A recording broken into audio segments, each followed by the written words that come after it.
Hello everyone, आज की video में हम pair of linear equation in two variables के बारे में थोड़ा सा पढ़ने वाले हैं। और हम जानते हैं कि रियल लाइफ में बहुत सारी ऐसी चीज़ें होती हैं जो पेयर्स में होती हैं, जैसे कि pair of shoes, pair of socks, pair of gloves और भी बहुत सारी ऐसी चीज़ें होती हैं जो पेयर्स में होती हैं। अब हम जानते हैं कि हमारे जो जूते होते हैं दिखने में तो बिल्कुल एक जैसे होते हैं, लेकिन बस एक चीज़ अलग होती है। एक को तो हम लेफ्ट पैर में पहनते हैं और दूसरे को हम किस में पहनते हैं, राइट पैर में पहनते हैं। बस एक को लेफ्ट एक को राइट पैर में पहनने के अलावा उनके बीच में कोई डिफरेंस नहीं होता। उनकी लेसीज, उनका कलर सब एक जैसा होता है। इसी तरीके से pair of linear equation in two variables में भी कुछ ऐसा ही होने वाला है। उसमें दो एक जैसी दिखने वाली हम क्या करेंगे, linear equation in two variables लिखेंगे। और मैंने आपको प्रीवियस वीडियो में बताया था कि एक जो linear equation in two variable का सिंटैक्स कैसा होता है, ax + by + c = 0, जहां पर ये a और b कैसे होते हैं, हमारे पास नॉन जीरो होते हैं। तो हम क्या करेंगे, ऐसी ऐसी दो सेम दिखने वाली लीनियर इक्वेशंस लिखेंगे, जैसे कि 2x + 3y = 20, 3x + 5y = 6। ये क्या होता है हमारे पास, pair of linear equation in two variable. अब मैंने आपको बताया था कि एक जूता तो लेफ्ट पैर में पहनने का होता है, एक राइट पैर में पहनने का होता है। इन दोनों में क्या चीज़ अलग होगी, इन दोनों में अलग होगी इसमें x और y के कोफिशिएंट।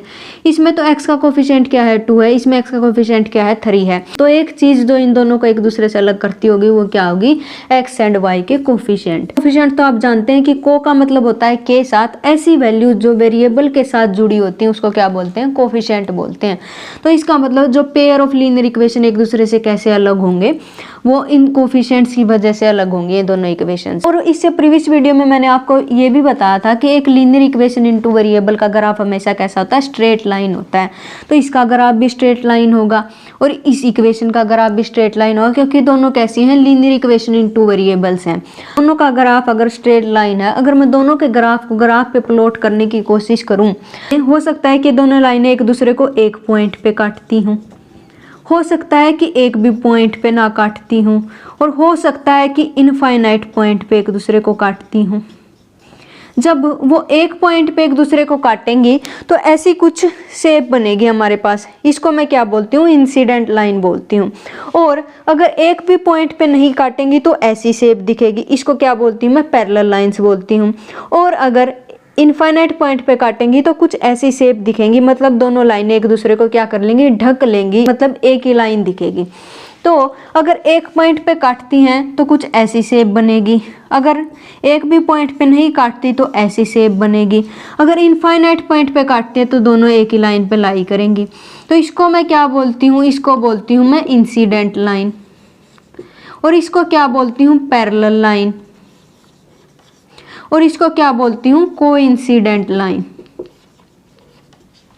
तो हमारे पास तीन तरीके की लाइन मैंने आपको बताई है। ये कैसी होती है, इंसिडेंट लाइन, ये कैसी होती है, पैरेलल लाइंस, और ये कैसी होती है हमारे पास, कोइंसिडेंट लाइन।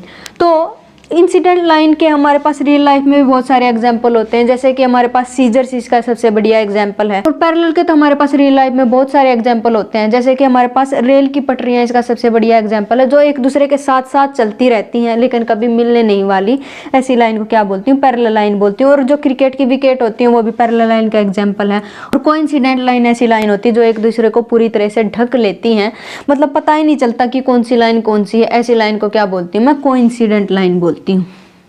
तो यही था आज की वीडियो में। इससे नेक्स्ट वीडियो में हम in pair of linear equation के सॉल्यूशन की बात करेंगे कि कैसे कैसे तरीके से इनको सोल्व किया जा सकता है। तब तक के लिए stay connected, have a nice day, thank you.